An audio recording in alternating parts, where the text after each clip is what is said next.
Hey, and welcome to let's call it the Calvin Show. This is the first episode. I'm here with my buddy Ari, and we're gonna shoot a Hey guys. video for you today. It's the first one, and it's really exciting. It's really fun. So what we're gonna do is basically have like a weekly show where I answer questions from people, from you listeners, or we just make shit up that we really want to talk about. And one of the things that we talk about is all about having an amazing life. Really living your dreams. That sounds so kind of vague and trivial, but really going for that creative juice in your life and really, making shit happen. I like to think of it as making your life into a piece of art. Let's get some heart into this. Let's not, just stress and work hard, but let's make things fun and beautiful and elegant just because we can and we love to. So, Ari, do you have something for me? Yes, I do. So we met actually about 2 years ago at Burning Man for the That's first right. time.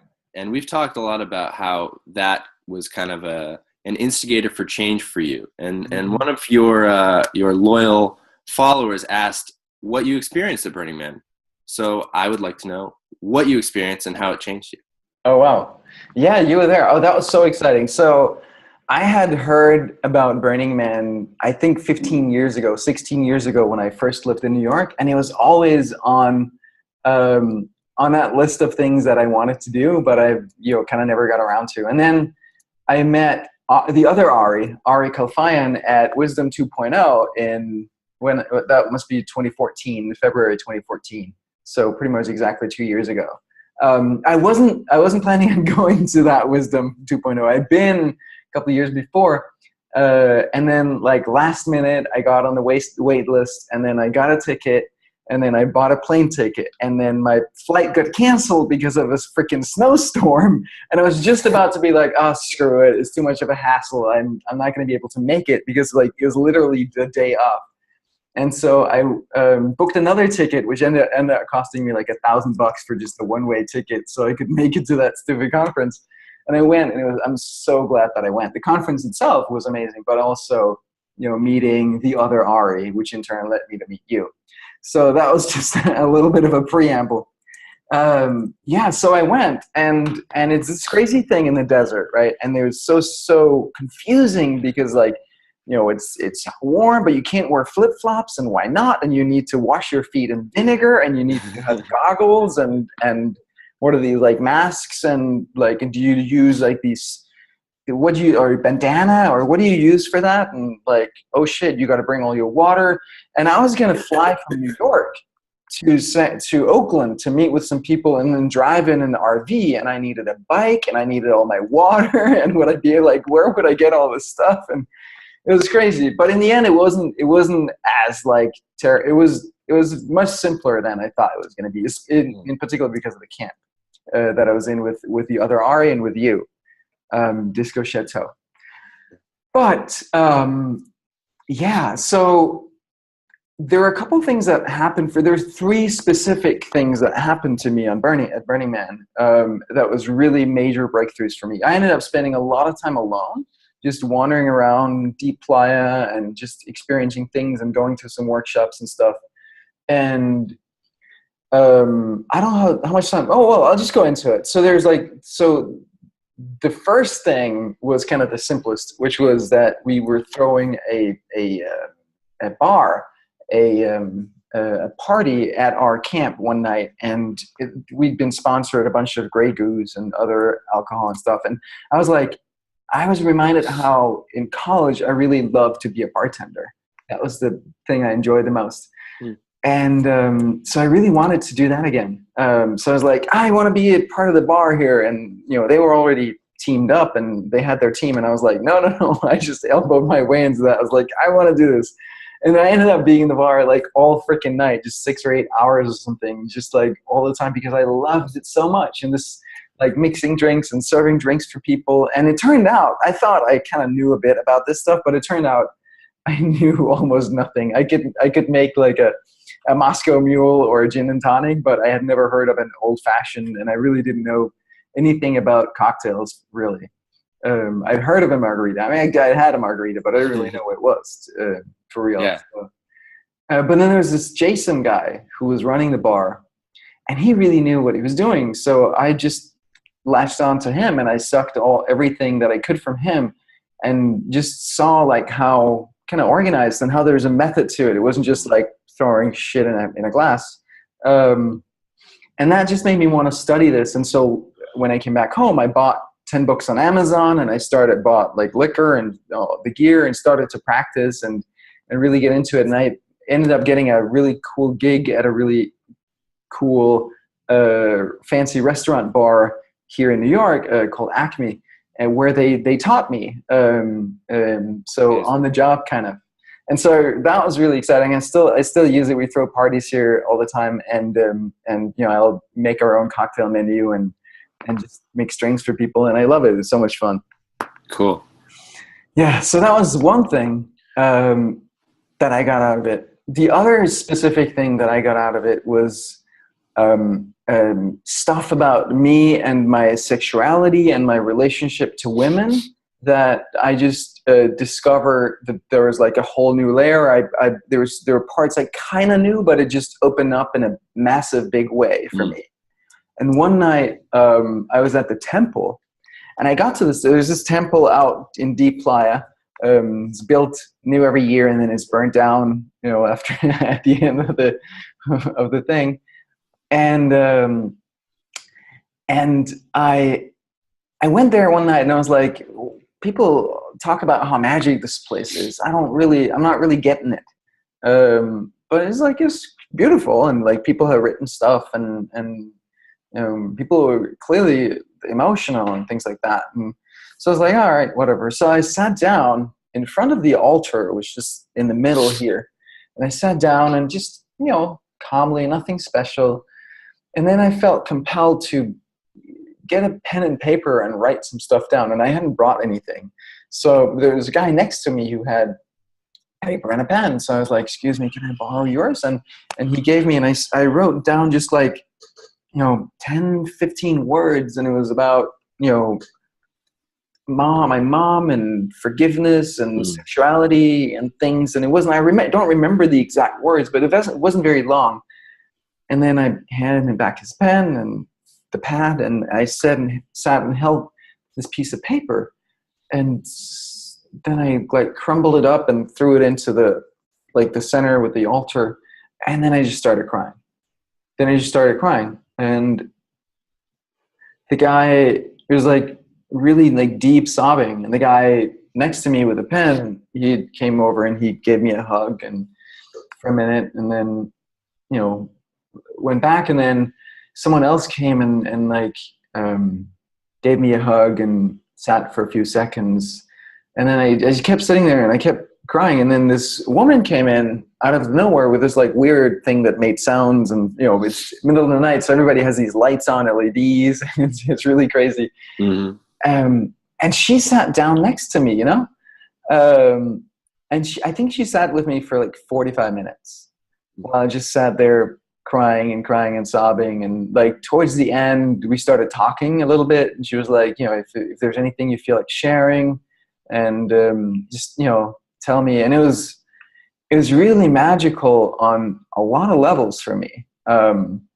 One was that here was a complete stranger who was willing to lend an ear and a shoulder to cry on. I've always been people don't want my pain, my tears. They're not welcome. I need to just, man up and keep that inside and not share that. And so having this complete stranger, a beautiful, beautiful woman, come in and just sit there and just be there for me with no strings attached, no attachment, was really magical. And just the whole, all that it opened up. And I kept working on this at a couple of workshops, and it became kind of a theme throughout that Burning Man, that burn for me. Awesome. Feel the burn. Feel the burn. Feel the burn. Everybody's saying these days. Awesome. But that was really cool. And I actually ended up staying in touch with her and talking to her after. Her name is Viraja. It was very magical, and she's very cool. Fantastic. Thank you. Yeah. I'm sure whoever asked that question is going to be very happy. Yeah. Well, and then there's the third thing that happened. Oh, okay. Yeah, we're not done. We're not done. This is one of the longer, All right, questions and let's do answers. it. But hey, let's go for it. The third major thing that happened was music. One night, again, late at night, deep playa. I was just wandering around. I mean, you know this, like deep playa, right? You just bumble. You can't see shit. You can't see No, anything. you're just So you just stumbling around stumble in the around, and suddenly Yeah. you stumble into something weird, and there's a tent. And I'm like, what's there are bikes outside? And I'm like, what's in here? Let's try go inside. So this tent was this like half dome, and the ceiling were LED lights in different colors that responded to sound. And so, you know, people would sit there, and then there would be like it was like maybe 20, 25 people in there, and the atmosphere was a little bit awkward, and people were like, ooh, how much noise can I make? You know, that kind of thing, where you're like, oh, I don't really know what I'm allowed to do here, and what are people going to think? And so people were like clapping and like, huh, and things like that, just to kind of see how I would do. And then this one guy, he just started to sit. He started to sing. What would I do without your smart mouth, drawing me in and you kicking me out? And he sang that song a cappella, start to finish, top to bottom, so the whole thing. And everybody was just quiet, just listening. And I'm telling you, in my observation, not a panty was dry in that room. And I wanted to strangle this guy so bad. I was like, fucking idiot, he needs to die right now. I was just like so pissed at him. And then, you know, I knew that might be a little bit of projection going on here. So that just made me so realize that I want to sing. I've always wanted to sing.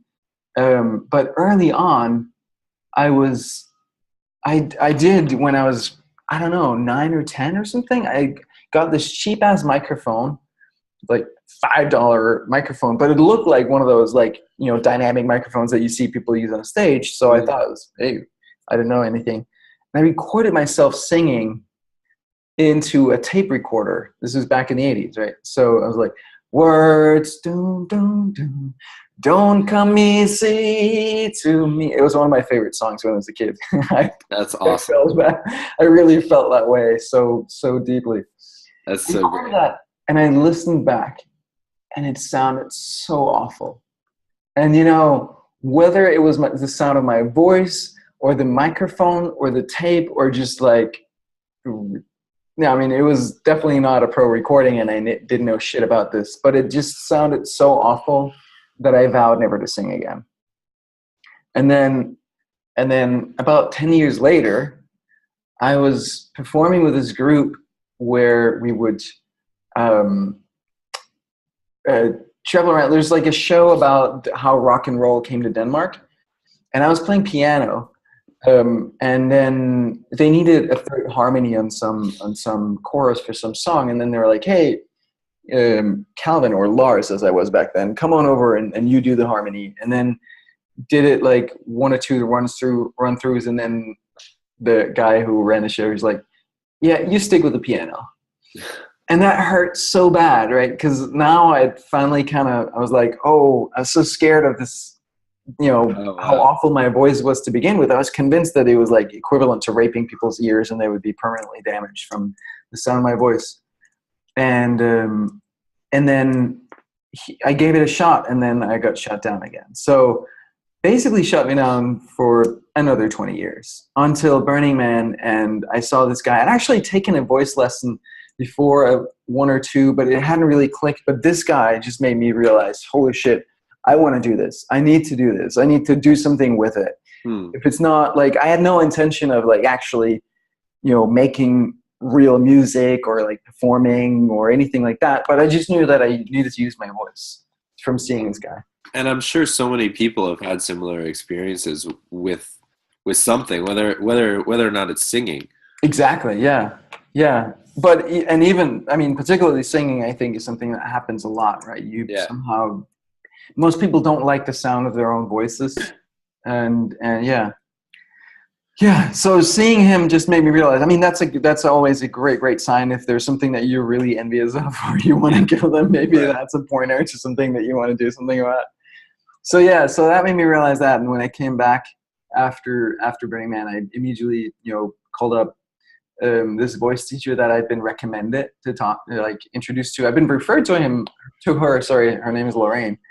A while before that, but now I actually reached out and we got a session set up, and it was the most amazing thing. I'll probably tell that story another time.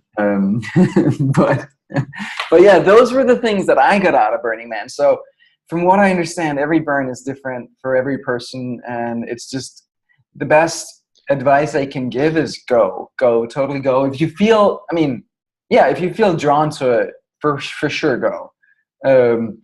It's a good idea to go with a camp just for the logistics. It just makes it so much easier and simpler.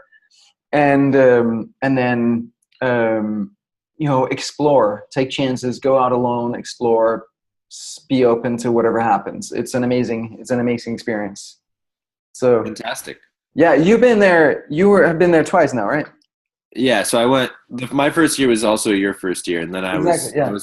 I was with the same camp last year, and it really is hugely different year to year. I think Yeah. it was a totally different experience for me last year. Both were amazing, and I think I'll always go, but just totally different. Yeah. Yeah. I was certain that I was going to go last year again. I got tickets and I was like booked it in the calendar. And then as we got closer, I just wasn't feeling it last year. Yeah. So I sold my tickets and skipped. It happens. But That happens. could totally happen again. But the first year was such a huge breakthrough for me. So That's fantastic. yeah. Well, we'll learn more about it in the next videos then. Yeah. All right. Thank you. So, yeah, this is it. This is what we do. We banner, we talk shit, and we answer questions. And yeah, what can we say? Make your life into a work of art, and chill the fuck out as you're doing it. Why not? Yeah. All right. Awesome. Bye, everyone. See ya.